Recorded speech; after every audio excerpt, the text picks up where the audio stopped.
من لنفس ثناها بعدها عن بناها أهلها في زرودي وهواها وراها كلما لاح برق من جياد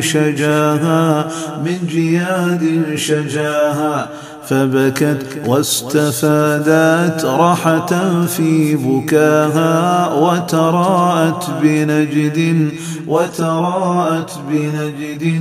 روضة ومياها وديارا لليلى فحمسكا ثراها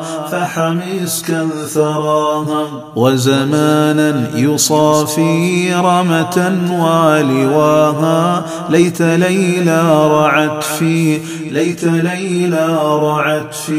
بعدها من رعاها وتدانت لصب ليس يهوى سواها